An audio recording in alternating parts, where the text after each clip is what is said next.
인사동 골목 깊숙한 곳, 김가한 의원의 기와지붕 위로 새벽 안개가 내려앉았습니다. 200년의 세월이 고스란히 담긴 한옥 안에서 불빛이 새어나왔습니다. 담장 너머로 보이는 은행나무는 조선시대부터 이 자리를 지켜온 증인이었습니다. 7순이 넘은 김도한 할아버지가 약재방 문을 열었습니다. 벽면 가득 자리 잡은 약장 서랍마다 정갈한 한자가 적혀 있습니다. 인삼, 황기, 당귀, 천궁부터 백장약, 숙지황까지 오랜 세월 같은 자리를 지켜온 약장에서는 깊은 약재 향이 배어나왔습니다. 할아버지는 첫 환자를 위해 약재를 고르기 시작했습니다. 약재방 너머로 펼쳐진 탕전실에는 구리 탕약솥이 12개 늘어서 있었습니다. 조선시대부터 이어져 온 명문의관 가문의 전통이었습니다. 순조 때부터 내려온 왕실 의관 교지가 액자 속에서 빛바랜 글씨를 보여주고 있었습니다. 귀한 약재를 다리는 연기가 아침 공기 속으로 피어올랐습니다. 할아버지는 약을 다리며 지난 시절을 떠올렸습니다. 일제강점기에 조부께서 독립군의 부상병을 치료하던 일, 한국전쟁 때는 이곳이 야전병원이 되어 수많은 생명을 살려냈던 기억. 메르스가 창궐했을 때는 현대의학이 포기한 환자들을 살려내 의료계를 놀라게 했습니다. 이야기를 계속하기 전에 구독과 좋아요 꾹 눌러주시고 매일 배달되는 사연 들어보세요. 알림 설정까지 해두시면 이야기가 올라오자마자 들으실 수 있답니다. 여러분들의 응원은 사연 제작에 정말 큰 힘이 됩니다. 할아버지, 오늘도 이렇게 일찍 나오셨네요. 대문 밖에서 손자 김준우가 들어섰습니다. 경희대 한의대 교수가 된 손자는 현대의학과 한의학의 융합을 연구하고 있었습니다. 연구실에서 밤을 새운 듯 피곤한 얼굴이었지만 매주 이른 아침이면 할아버지의 진료를 돕기 위해 찾아왔습니다. 너는 또 연구실에서 밤을 새웠구나. 네, 전통 처방의 현대적 해석에 대해 연구하고 있어요. 할아버지의 처방전을 과학적으로 분석하면 새로운 치료법을 찾을 수 있을 것 같아요. 특히 자가 면역 질환 치료에서 가능성이 보입니다. 준우는 할아버지의 진료 기록을 정리하며 박사 논문을 준비하고 있었습니다. 현대의학으로는 설명할 수 없는 치료 사례들이 너무나 많았습니다. 3년 전에는 할아버지의 폐렴 치료법이 세계적 의학 저널에 실려 화제가 되기도 했습니다. 그때였습니다. 한 의원 밖에서 요란한 중장비 소리가 울려 퍼졌습니다. 청진동 재개발이 시작된 지 벌써 반년, 이제는 김가한 의원 주변까지 공사가 다가왔습니다. 재개발 지역 한가운데 우뚝 선 한옥은 마치 시간이 멈춘 것 같았습니다. 할아버지는 묵묵히 약재를 다렸습니다. 일제강점기에도 한국전쟁에도 이 자리를 지켜온 한 의원이었습니다. 하지만 이번에는 달랐습니다. 재개발의 물결 앞에서 이 오래된 한옥이 얼마나 더 버틸 수 있을지 아무도 알 수 없었습니다. 약재를 고르던 할아버지의 시선이 탕전실 벽에 걸린 사진으로 향했습니다. 6.25대 야전병원으로 쓰였던 모습, 80년대 큰 수해 때 피난민들을 돌보던 모습, 그리고 작년 이맘때 찍은 가족 사진까지. 한 의원은 단순한 건물이 아닌 살아있는 역사였습니다. 종로구청 도시계획과 사무실 안에서 메디폴리스 그룹 서정우 회장이 창밖을 바라보고 있었습니다. 40층 높이의 첨단 메디컬 센터 조감도가 책상 위에 펼쳐져 있었습니다. 총 사업비 8천억 원이 투입되는 대형 프로젝트였습니다. 스위스의 유명 제약회사와 독일의 의료장비 회사까지 투자를 약속했습니다. 지하 5층부터 지상 40층까지 최첨단 의료장비를 갖춘 20개의 전문 클리닉과 줄기세포 연구소가 들어설 예정이었습니다. 서울 한복판에 세계 최고 수준의 의료단지를 세우겠다는 서정우의 야망이 하늘을 찌를 듯 했습니다. 회장님, 마지막 부지 계약 자료입니다. 비서가 내민 서류 위에는 김가한 의원의 낡은 사진이 붙어 있었습니다. 메디컬 센터 부지 한가운데를 가로막고 있는 마지막 걸림돌이었습니다. 서정우는 그 사진을 손가락으로 문질렀습니다. 조선시대부터 이어져 왔다는 한 의원이 그의 계획을 막고 있었습니다. 김 선생님께서 또 거절하셨습니다. 보상가를 2배로 올려도 만나주지 않으시고. 서정우의 표정이 어두워졌습니다. 청진동 일대 재개발은 이미 시작됐고 외국 투자사들과의 계약도 끝난 상태였습니다. 공사 기간을 맞추지 못하면 위약금만 수백억이었습니다. 하지만 한옥 한 채가 전체 도면을 망치고 있었습니다. 사무실 문이 열렸습니다. 딸 서민아가 휠체어를 타고 들어왔습니다. 17살 소녀의 얼굴은 창백했습니다. 3년 전부터 시작된 원인 불명의 자가 면역 질환으로 점점 상태가 나빠지고 있었습니다. 독일, 미국, 일본의 유명 병원을 다 돌아다녔지만 병명조차 찾지 못했습니다. 아빠, 이제 집에 가면 안 될까요?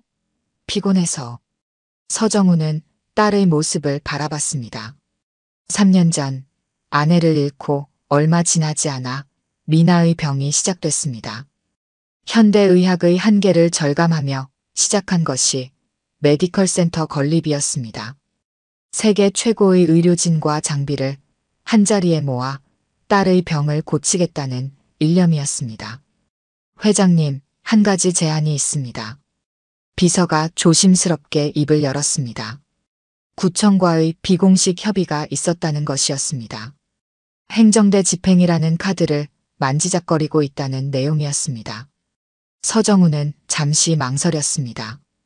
강제 철거는 그가 가장 피하고 싶었던 방법이었습니다. 김도한이라. 내일 한번 직접 만나보죠. 다음 날 아침 김가한 의원 마당에는 낯선 구두 소리가 울렸습니다. 정장 차림의 서정우가 천천히 대문을 밀고 들어왔습니다. 마당 한켠에서 약초를 돌보던 김도한 할아버지가 고개를 들었습니다. 혹시 진료 보러 오셨습니까? 서정우는 잠시 망설였습니다. 조선시대부터 이어져 온 한의원이라는 말에 반신반의했지만 종로 일대 환자들 사이에서는 이미 전설이 되어 있었습니다. 현대의학으로 치료가 어려운 환자들을 살려냈다는 이야기도 여러 번 들었습니다. 아닙니다. 메디폴리스 회장 서정우입니다. 할아버지의 눈빛이 흔들렸습니다. 며칠 전부터 구청에서 온 등기우편을 통해 이미 알고 있던 이름이었습니다. 종로 일대를 첨단 의료단지로 개발한다는 계획, 그리고 한의원 철거 통보도 받았습니다. 선생님의 명성은 잘 알고 있습니다. 200년 된 왕실 의관 가문이시라고요. 보상가는 시세의 5배를 생각하고 있습니다. 우리 한의원은 돈으로 매길 수 있는 곳이 아닙니다. 서정우의 표정이 굳어졌습니다. 그의 뒤로 마당 담벼락에 긴 그림자가 드리워져 있었습니다. 재개발의 그림자가 이제 이 오래된 한의원을 덮치려 하고 있었습니다. 아버지, 구청에서 온 공문입니다. 그때 준우가 들어왔습니다. 한의원 철거 계고장이었습니다. 일주일 안에 자진 철거하지 않으면 강제 집행에 들어간다는 내용이었습니다. 할아버지는 묵묵히 탕약을 다리는 소트로 향했습니다. 첫 환자가 올 시간이 다가오고 있었습니다. 청진동 일대가 공사장이 되었습니다. 메디컬 센터 신축 현장의 포클레인이 쉴 새 없이 움직였고 먼지 속에서 김가한 의원만이 섬처럼 남아 있었습니다. 매일 아침 구청 공무원들이 들이닥쳤습니다. 위생 점검, 건축물 안전 진단, 소방 점검까지 매번 새로운 명목으로 한 의원을 들쑤셨습니다. 그런 어느 날이었습니다. 미나가 휠체어를 타고 한 의원을 찾아왔습니다.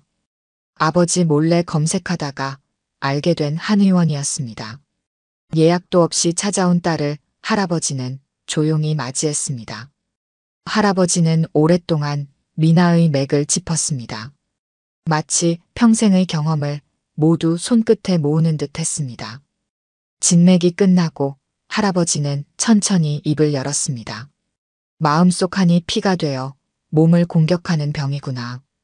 어머니를 잃은 슬픔이 아직도 내 몸 안에서 해결되지 못했어. 미나의 눈에서 눈물이 흘렀습니다. 3년 동안 수십 명의 의사가 내놓지 못한 답을 이 할아버지는 맥만 짚고도 알아냈습니다. 할아버지는 약재 서랍을 하나둘 열었습니다. 당귀, 천궁, 작약, 그리고 마지막으로 은은한 향이 나는 백자인. 20년 묵은 약재였습니다. 할아버지는 약재를 고르며 말했습니다. 약은 한 달이 걸릴 거다. 매일 아침 이 시간에 와서 먹어야 해. 그날부터 미나는 매일 아침 일찍 한 의원을 찾았습니다. 휠체어를 밀고 오는 길이 힘들었지만 하루도 빠지지 않았습니다. 열흘이 지나자 처음으로 다리에 힘이 돌아왔습니다. 20일이 되자 혼자 걸을 수 있게 되었습니다. 내가 자신의 느낌을 말하고 싶어도 아무도 들어주지 않았어요. 현대의학은 수치로만 저를 판단했죠. 하지만 할아버지는 달랐어요. 제 마음까지 보셨어요. 미나의 일기장에는 매일 변화가 기록되었습니다. 몸이 따뜻해지고 발끝부터 차오르는 기운, 그리고 마음속 응어리가 녹아내리는 느낌까지. 할아버지는 그런 미나를 조용히 지켜보며 약을 지었습니다.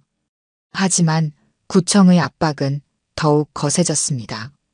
매일 공무원들이 들이닥쳤고 공사장의 소음과 먼지는 점점 심해졌습니다. 어느 날은 공사장 크레인이 실수로 한 의원 담장을 무너뜨리기도 했습니다. 준우는 밤낮으로 뛰어다녔습니다. 문화재청에 한 의원의 가치를 설명하고 법원에 공사중지 가처분 신청을 내고 언론사에 할아버지의 의술을 알렸습니다. 현대의학으로는 설명할 수 없는 치료 사례들을 논문으로 정리했습니다. 이건 단순한 한옥이 아닙니다. 200년간 이어진 살아있는 의술이에요. 할아버지의 처방전은 현대의학이 풀지 못한 수수께끼를 풀 수 있는 열쇠입니다. 그러던 어느 날 서정우가 한 의원을 다시 찾아왔습니다. 이번에는 혼자였습니다. 딸이 매일 아침 이곳을 찾는다는 사실을 알게 된 것이었습니다. 서정우는 처음으로 진료실에 들어가 할아버지 앞에 앉았습니다. 그의 손이 떨리고 있었습니다. 메디컬 센터는 그의 야망이자 아픈 딸을 살리기 위한 마지막 희망이었습니다. 하지만 정작 딸은 이 낡은 한의원에서 생기를 되찾고 있었습니다. 선생님, 저는 지금까지 의술이라는 게 첨단 장비와 최신 기술이라고만 생각했습니다. 하지만 제 딸을 보면서 깨달았습니다. 제가 잘못 생각했던 거죠.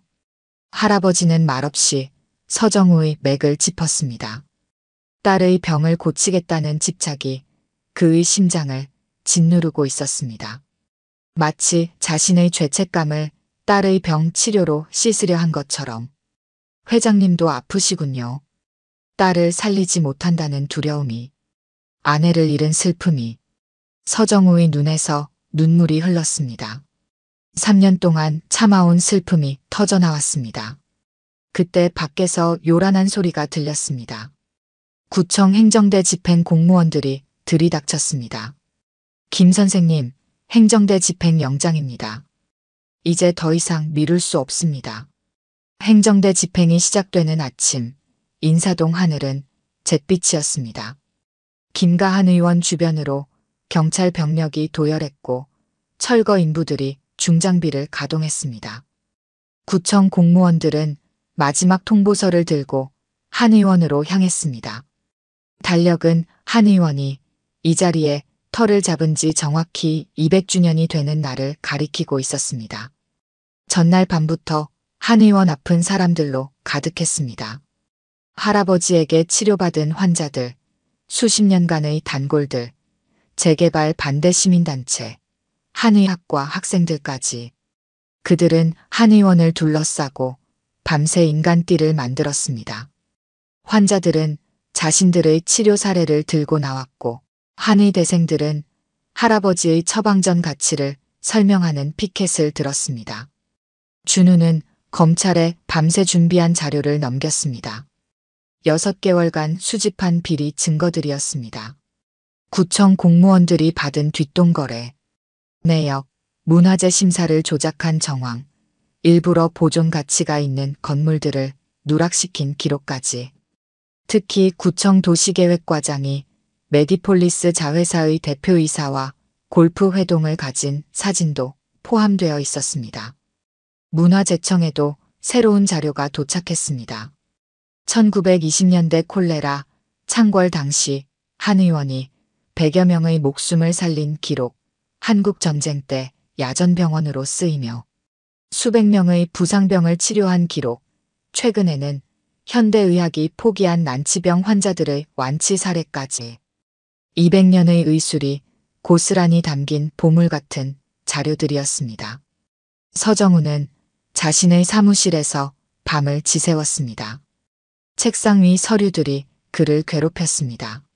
스위스 투자사의 계약서, 독일 의료장비 회사와의 양해각서, 위약금 조항이 적힌 문서들. 계약을 파기하면 회사가 감당해야 할 위약금은 500억이 넘었습니다. 그의 꿈이었던 메디컬 센터는 물거품이 될 판이었습니다. 하지만 다른 한편에는 딸 미나의 치료 기록이 놓여 있었습니다. 매일매일 호전되는 건강 상태, 혈액 검사 수치의 극적인 변화, 현대의학으로는 설명할 수 없는 회복의 과정이 기록되어 있었습니다. 3년 만에 처음으로 미나의 얼굴에 웃음이 돌아왔다는 주치의의 소견서도 있었습니다. 새벽녘 세계적 의학 저널에서 연락이 왔습니다. 미나의 치료 사례를 특별 연구 대상으로 선정했다는 내용이었습니다. 자가 면역 질환의 새로운 치료 가능성을 제시했다는 평가였습니다. 동양 전통의학의 가치를 세계가 주목하기 시작한 것입니다. 할아버지는 여느 때와 다름없이 새벽부터 약재를 다렸습니다. 마당에는 아침 햇살이 비치고 은행나무 사이로 바람이 불었습니다. 200년 동안 이어온 의술의 맥이 이렇게 끊어지는구나 싶어 가슴이 아팠지만 할아버지는 묵묵히 약재를 골랐습니다. 미나의 마지막 약이 될지도 모를 탕약을 정성껏 다렸습니다. 철거 인부들이 담장을 무너뜨리기 시작했습니다. 시민들의 항의가 거세졌고 경찰과의 대치가 점점 격해졌습니다. 카메라를 든 기자들이 현장을 취재했고 생중계 방송이 시작됐습니다. 서울 시내 마지막 전통 한의원이 사라지는 순간을 전국이 지켜보고 있었습니다. 그때였습니다. 멀리서 사이렌 소리가 울렸습니다. 검찰 차량이 긴급 출동한 것입니다. 준우가 고발한 비리건으로 구청 공무원들이 전날 밤 긴급 체포되었다는 소식이 전해졌습니다. 구청장도 소환 대상에 포함되었다는 충격적인 뉴스가 이어졌습니다. 서정우가 공사 현장으로 달려왔습니다. 그의 손에는 새로운 메디컬 센터 계획안이 들려 있었습니다. 한 의원을 중심으로 한 혁신적인 의료융합단지 계획이었습니다. 현대의학의 첨단 장비와 전통의학의 지혜가 공존하는 새로운 의료의 장을 만들겠다는 구상이었습니다. 언론에서는 서정우의 결단을 대대적으로 보도했습니다. 재벌 회장의 양심선언, 전통과 현대의 조화로운 만남, 딸의 병을 고친 한 의원의 기적 등 각종 헤드라인이 쏟아졌습니다. 의료계에서도 새로운 패러다임이 될 것이라며 환영의 목소리를 냈습니다. 구청장이 긴급 기자회견을 열었습니다. 행정대 집행 중단과 문화재 심사 재개를 발표했습니다. 검찰 수사와 각계각층의 압박을 견디지 못한 것입니다. 200년 역사의 한 의원은 그렇게 살아남았고 이제는 새로운 도약을 준비하게 되었습니다. 할아버지는 묵묵히 탕약을 다리며 첫 환자를 맞이했습니다. 미나가 휠체어 없이 걸어서 한의원을 찾아왔습니다. 오늘따라 한의원 마당에 피어난 작약꽃이 더욱 선명했고 약재 향이 골목 가득 퍼져나갔습니다. 역사는 이렇게 새로운 길을 열어가고 있었습니다. 3년이 흘렀습니다. 김가한 의원은 인사동의 심장이 되었습니다. 200년 된 한옥은 그대로 보존한 채 주변으로 현대식 연구동이 들어섰습니다. 동서의학융합연구소라는 새 간판이 걸렸지만 할아버지는 여전히 새벽마다 약재를 고르고 탕약을 다립니다. 서정우의 선택은 의료계에 큰 파장을 불러일으켰습니다. 8천억대 메디컬 센터 계획을 전면 수정한 것은 재계에도 충격이었습니다. 하지만 한의학과 현대의학의 융합 연구에 투자하기 시작하면서 오히려 더 큰 성과를 거두게 됐습니다. 세계 각국의 제약회사들이 전통 처방의 신약 개발 가능성에 주목했고 연구소의 가치는 눈덩이처럼 불어났습니다. 미나는 완전히 달라졌습니다. 휠체어는 이제 기억 속에만 있습니다. 경희대 한의대에 입학한 그녀는 자신의 경험을 바탕으로 새로운 치료법을 연구하고 있습니다. 그녀의 치료 사례는 세계의학계에서 가장 많이 인용되는 논문이 되었고 자가 면역 질환 환자들에게 희망이 되었습니다. 준우의 연구실에는 하버드, 존스 홉킨스, 베이징 의대 등 세계 각국의 연구진들이 모여듭니다. 할아버지의 처방전을 현대과학으로 분석한 연구 결과들이 쏟아져 나왔습니다. 특히 한약재의 시너지 효과를 밝혀낸 논문은 노벨 생리의학상 후보로까지 거론되고 있습니다. 한의원을 둘러싼 풍경도 바뀌었습니다. 옛 담장은 그대로 두되 안뜰에는 현대식 약재 연구실이 들어섰습니다. 은행나무 아래에는 젊은 의사들과 한의사들이 모여 토론합니다. 서양의학과 동양의학의 경계를 허무는 새로운 의술이 이곳에서 꽃피고 있습니다. 할아버지의 진료실은 여전히 그 자리에 있습니다. 하지만 이제는 혼자가 아닙니다. 전국의 젊은 한의사들이 찾아와 그의 의술을 배워갑니다. 200년간 이어진 처방전은 더 이상 비밀이 아닌 미래를 여는 열쇠가 되었습니다. 매년 봄이면 한의원에서 특별한 행사가 열립니다. 새생명 축제입니다. 할아버지의 치료로 건강을 되찾은 환자들이 한자리에 모입니다. 그들의 이야기는 다큐멘터리로 제작되어 전 세계의 전통 의술의 가치를 알리고 있습니다. 서정우는 이제 매주 한 번씩 한의원을 찾아옵니다. 더 이상 개발업자가 아닌 의학연구소 이사장으로서입니다. 그는 전통과 현대의 조화를 이룬 의료의 미래를 꿈꾸게 되었습니다. 딸의 병을 고친 할아버지의 의술이 그의 인생을 바꾼 것입니다. 한의원 담장 밖으로는 새로운 건물들이 늘어섰습니다. 하지만 이번에는 다릅니다. 무분별한 재개발 대신 전통과 현대가 조화를 이룬 의료 특구가 된 것입니다.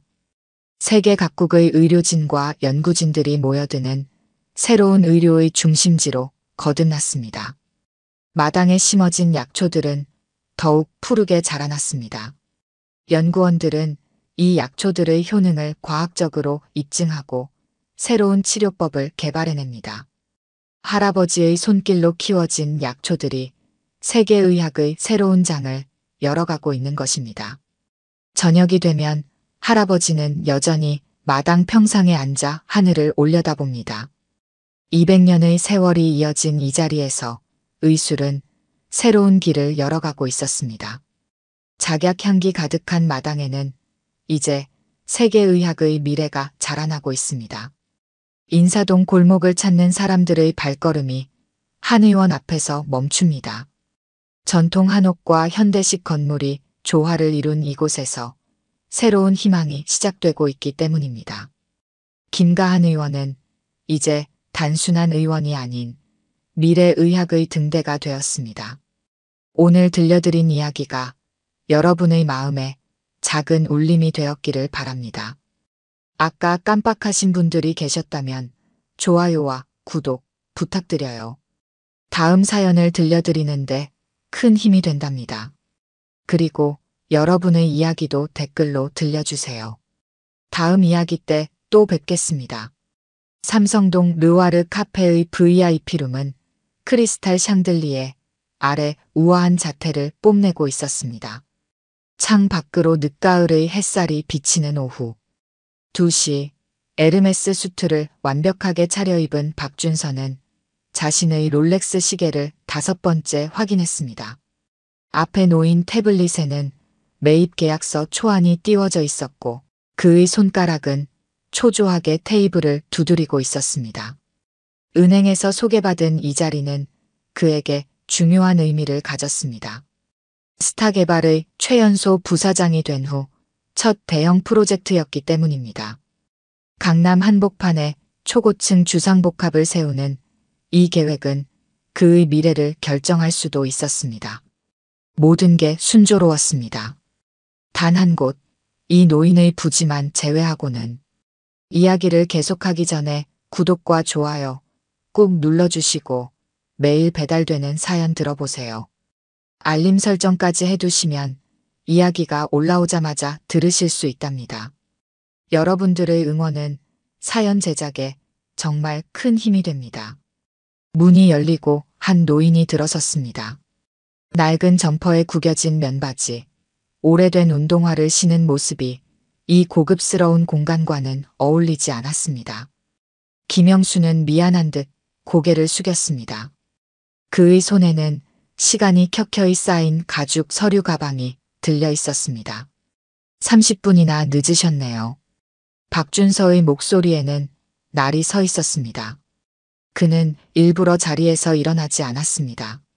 상대를 기선제압하는 것은 그의 특기였습니다. 죄송합니다. 버스가 많이 막혔네요. 김영수는 천천히 자리에 앉았습니다. 그의 움직임은 나이답게 느렸지만 눈빛만은 또렷했습니다. 버스요? 박준서는 코웃음을 쳤습니다. 이 동네에서 버스를 타고 다니시다니. 생각보다 형편이 어려우신 모양이네요. 김영수는 그저 미소를 지을 뿐이었습니다. 40년 전 그도 한때는 저런 젊은이였습니다. 부와 성공에 도취되어 모든 것을 가볍게 여기던 시절이 있었습니다. 하지만 세월은 그에게 많은 것을 가르쳐 주었습니다. 부동산이란 결국 사람이 사는 곳이고 그 안에 담긴 이야기들을 이해해야 한다는 것을. 서류는 준비해 오셨습니까? 박준서가 태블릿을 밀어놓으며 말했습니다. 저희 스타 개발의 제안서입니다. 시세의 60% 선에서 생각하고 있어요.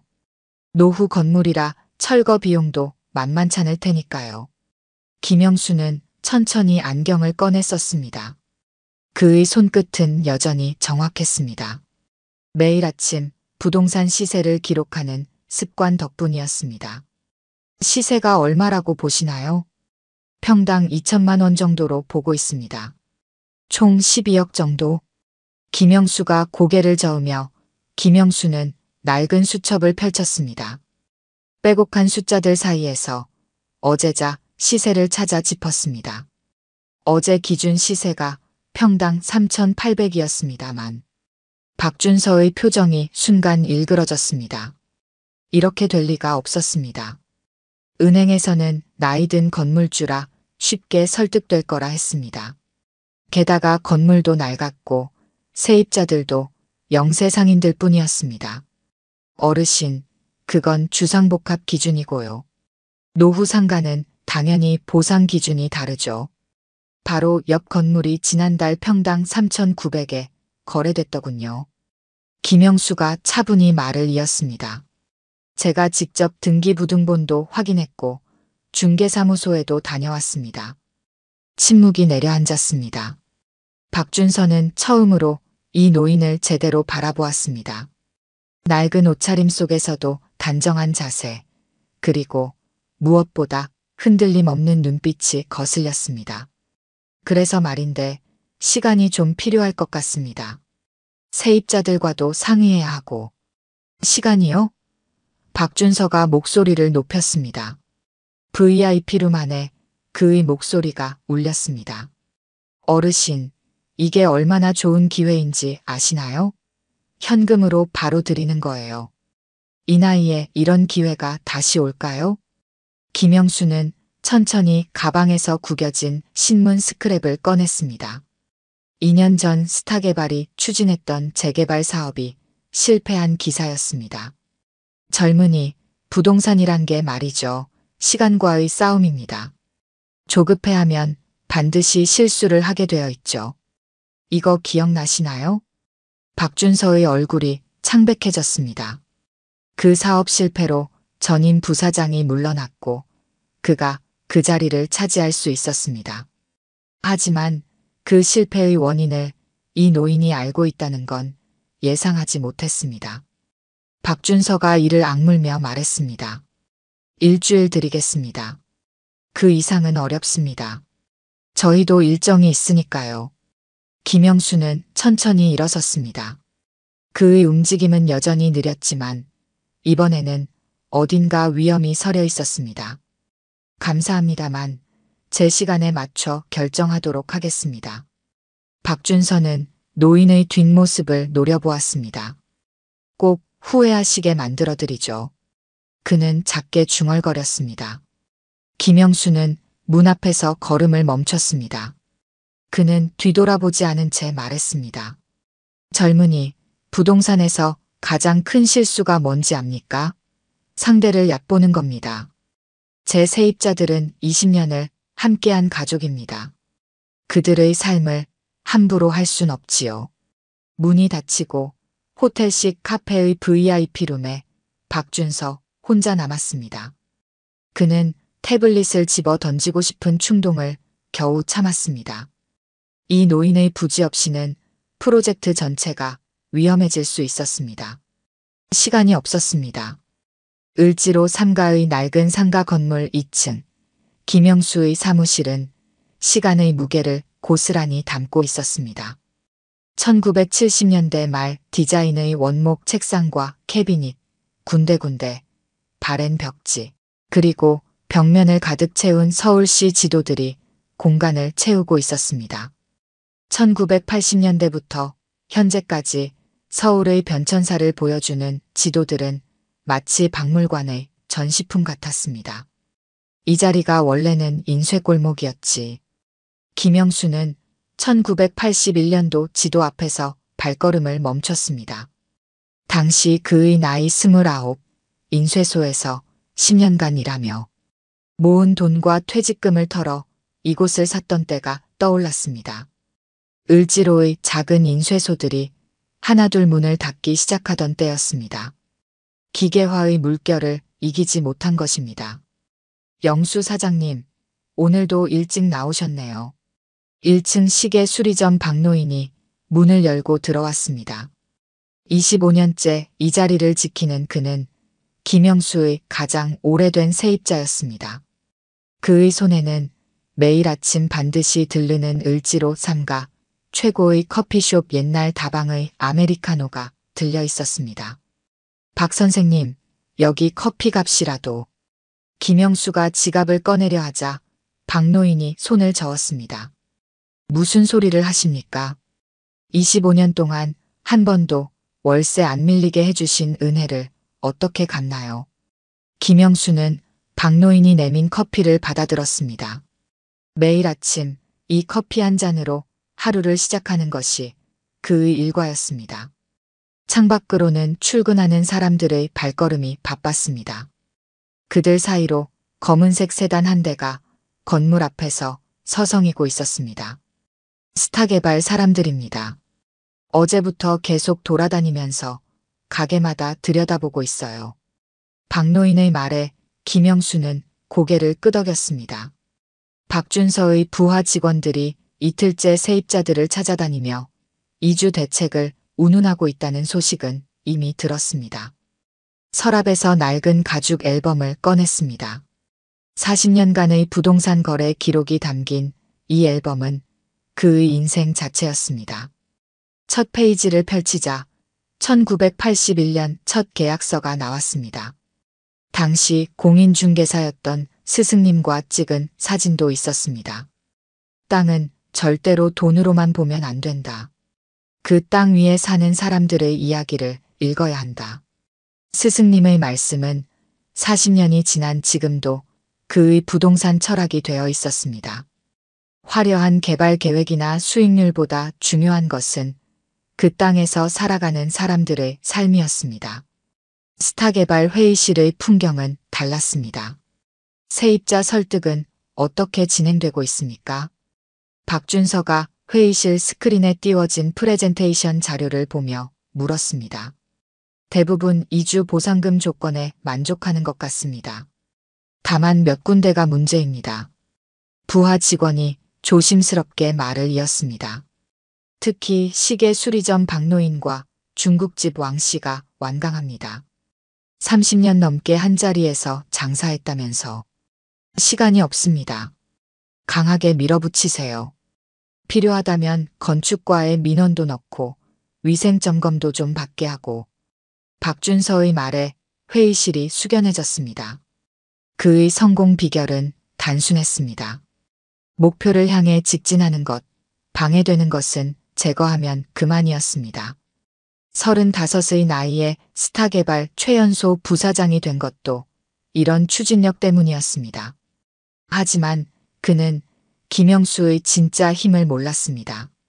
을지로 3가 일대 부동산의 80%가 이미 김영수의 소유라는 것을 1981년부터 시작해 30년간 조용히 하나씩 매입해온 결과였습니다. 부동산의 왕이라는 별명이 허명이 아니었습니다. 해질녘 김영수는 사무실 창가에 서서 을지로의 거리를 바라보았습니다. 형광등이 하나둘 켜지기 시작하는 상가들. 25년간 한자리를 지킨 시계 수리점.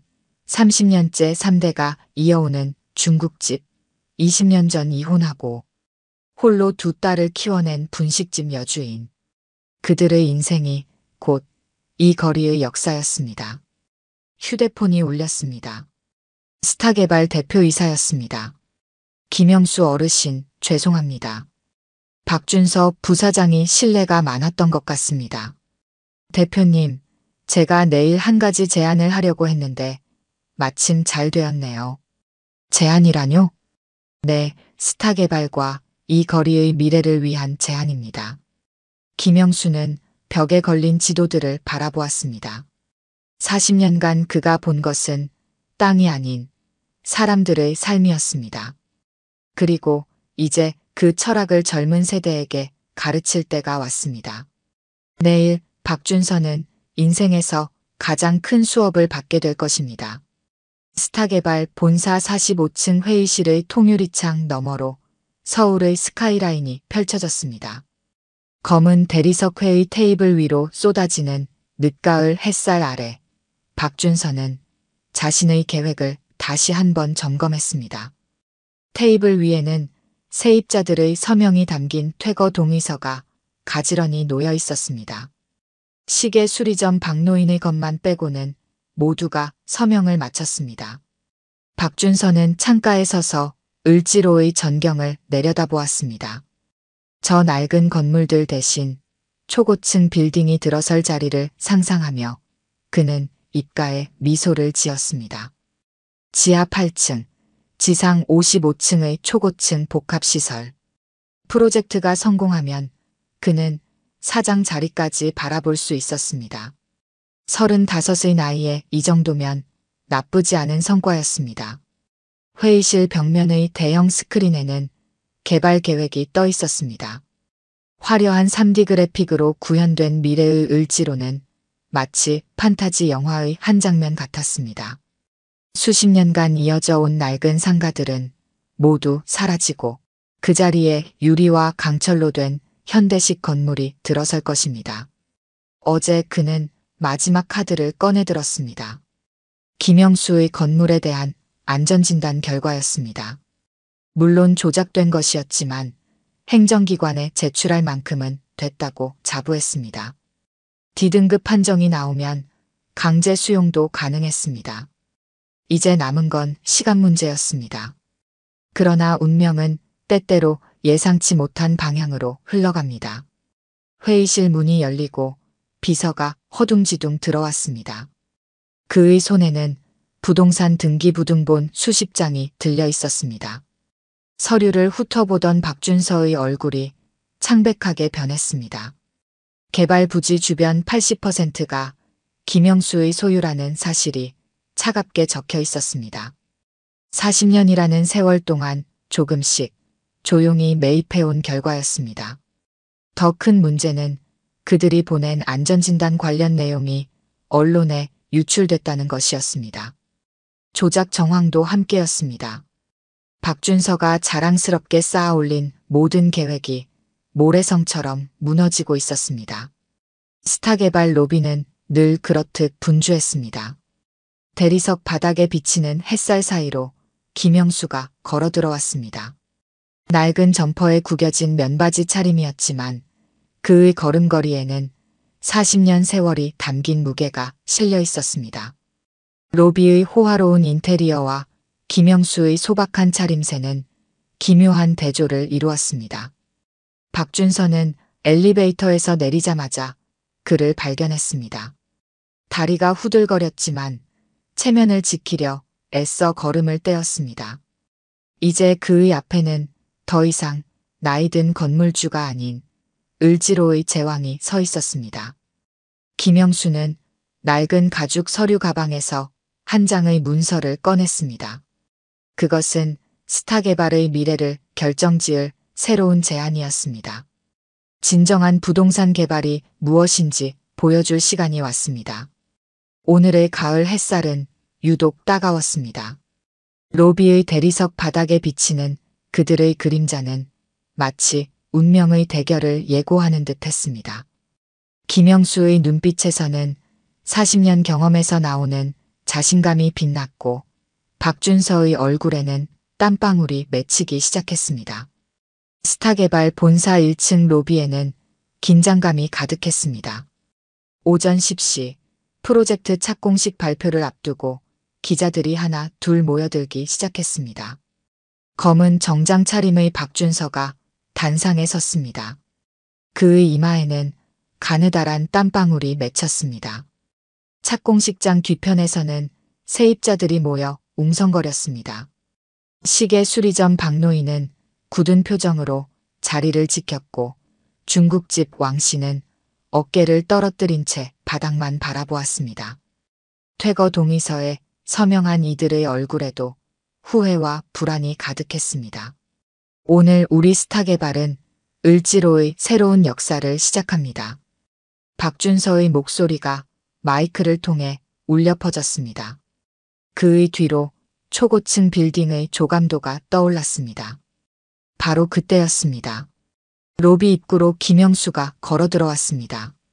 그의 뒤로는 서울시청 도시계획과 공무원들이 따랐습니다.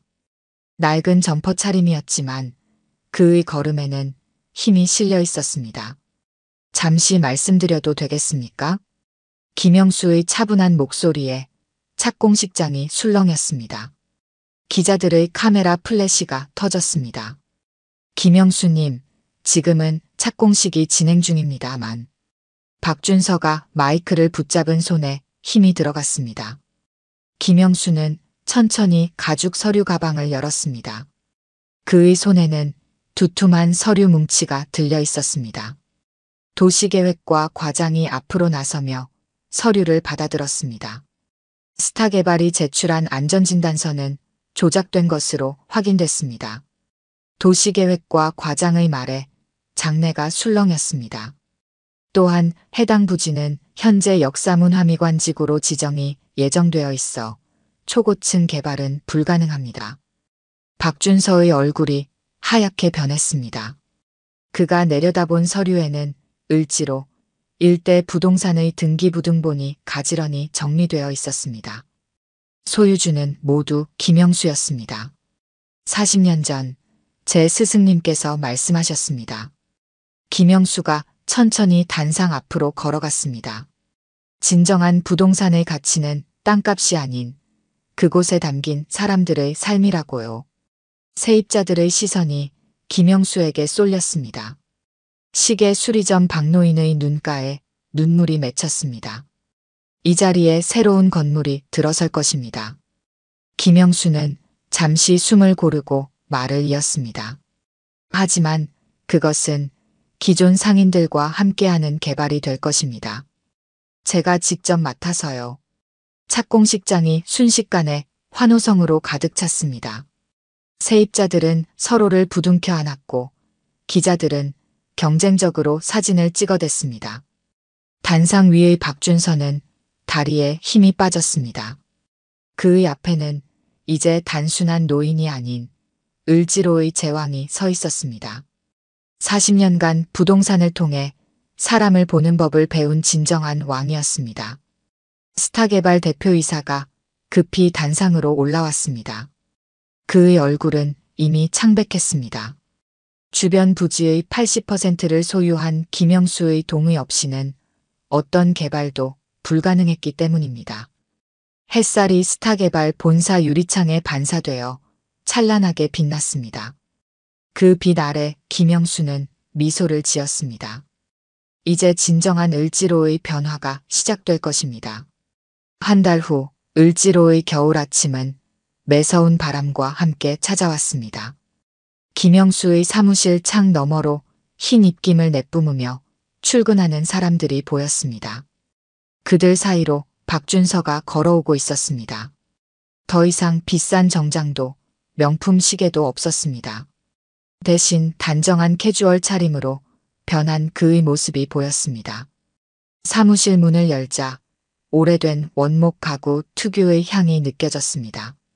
김영수는 창가에 서서 을지로의 전경을 바라보고 있었습니다.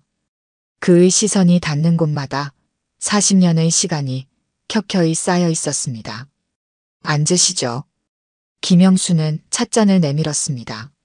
시계 수리점 박노인이 아침마다 타주는 커피 대신 오늘은 제주도에서 공수한 귤차였습니다. 은은한 감귤향이 사무실 안에 퍼졌습니다. 스타개발 사장님께서 많이 화가 나셨겠죠? 김영수의 말에 박준서는 쓴웃음을 지었습니다. 착공식 파동 이후 그는 모든 것을 잃었습니다. 부사장 자리는 물론 회사에서도 쫓겨났습니다. 안전진단서 조작 건으로 고발당할 뻔했지만 김영수가 선처를 호소의 가까스로 면했습니다. 이제 막 시작하는 부동산 회사에서 일하게 됐다고 들었습니다. 박준서는 고개를 떨구었습니다. 대형 개발사의 부사장에서 작은 부동산 중개사무소의 말단 직원이 된 것은 큰 낙차였습니다. 하지만 그것은 오히려 다행이었습니다. 새로 시작할 기회였기 때문입니다. 제가 40년 전에 처음 이 자리에 왔을 때 저도 당신처럼 젊었습니다. 김영수는 벽에 걸린 오래된 사진을 가리켰습니다. 1981년 스승과 함께 찍은 흑백 사진이었습니다. 당시의 김영수도 지금의 박준서처럼 모든 것을 잃고 새로 시작하는 청년이었습니다. 스승님께서는 저에게 부동산의 3가지 원칙을 가르쳐 주셨습니다. 김영수는 천천히 자리에서 일어나 창가로 걸어갔습니다. 아침 햇살이 그의 주름진 얼굴을 비추었습니다. 첫째, 땅은 투기의 대상이 아닌 삶의 터전이다. 둘째, 돈이 아닌 사람을 보라. 셋째, 시간이 답을 준다. 박준서는 귤차를 한 모금 마셨습니다. 따뜻한 감귤향이 입안 가득 퍼지며 그의 굳어있던 마음도 조금씩 녹아내렸습니다. 이곳을 보세요. 김영수가 책상 위에 새로운 도면을 펼쳤습니다. 스타개발의 계획과는 완전히 다른 모습이었습니다. 을지로 재개발은 계속됩니다. 하지만 이번에는 다릅니다. 1층은 현재 상인들이 계속 영업하고 위층은 현대식으로 개발하는 거죠. 옛것과 새것이 공존하는 공간을 만드는 겁니다. 그런데 수익은 어떻게? 박준서가 조심스레 물었습니다. 젊은이, 부동산의 진정한 가치는 시간이 만듭니다. 당장의 수익보다 중요한 건 그곳에 쌓이는 이야기들이죠. 제가 40년간 이 자리를 지켜온 이유도 바로 그것입니다. 김영수는 서랍에서 낡은 수첩을 꺼냈습니다. 40년간의 기록이 담긴 그의 부동산 일지였습니다. 페이지마다 세입자들의 이야기, 거래 내역, 그리고 을지로의 변천사가 꼼꼼히 적혀 있었습니다. 이제부터 당신이 이어가야 할 기록입니다. 박준서의 눈이 커졌습니다. 그의 손이 떨렸습니다. 저에게 이런 기회를 주시다니. 실수는 누구나 합니다. 중요한 건 그것을 통해 무엇을 배우느냐죠. 김영수의 눈가에 잔잔한 미소가 어렸습니다. 당신은 이제 진짜 공부를 시작하는 겁니다. 부동산이 아닌 사람을 보는 법을요. 창밖으로 시계 수리점 박노인이 가게 문을 여는 모습이 보였습니다. 25년간 한자리를 지켜온 그의 하얀 머리가 아침 햇살에 반짝였습니다. 옆 중국집에서는 이미 요리 준비가 한창이었고 분식집에서는 김씨 아주머니가 계산대를 닦고 있었습니다. 보이십니까? 저게 바로 을지로입니다. 화려한 빌딩이 아닌 사람들의 삶과 이야기가 만드는 곳이죠. 김영수는 박준서의 어깨에 손을 얹었습니다. 그의 손길에는 40년 세월의 무게가 담겨 있었습니다. 이제 당신 차례입니다. 진정한 부동산의 가치를 배울 준비가 되셨나요? 박준서는 고개를 끄덕였습니다. 그의 눈가에 눈물이 맺혔습니다. 패배가 아닌 새로운 시작이었습니다. 겨울 아침 햇살이 사무실을 가득 채웠습니다. 그 빛 아래서 스승과 제자가 마주 앉아 있었습니다. 40년 전 이 자리에서 김영수가 그랬던 것처럼 이제 박준서가 진정한 부동산의 의미를 배우기 시작할 것입니다. 을지로의 거리는 여전히 분주했습니다. 시계 수리점에서는 기계 돌아가는 소리가, 중국집에서는 웍 볶는 소리가 들렸습니다. 시간은 멈추지 않고 흐르고 그 흐름 속에서 새로운 이야기가 시작되고 있었습니다. 개발과 보존, 새것과 옛것, 변화와 전통. 이 모든 것의 조화를 이루는 것. 그것이 바로 진정한 부동산의 가치임을 박준서는 이제야 깨닫기 시작했습니다. 오늘 들려드린 이야기가 여러분의 마음에 작은 울림이 되었기를 바랍니다. 아까 깜빡하신 분들이 계셨다면 좋아요와 구독 부탁드려요. 다음 사연을 들려드리는데 큰 힘이 된답니다. 그리고 여러분의 이야기도 댓글로 들려주세요. 다음 이야기 때 또 뵙겠습니다.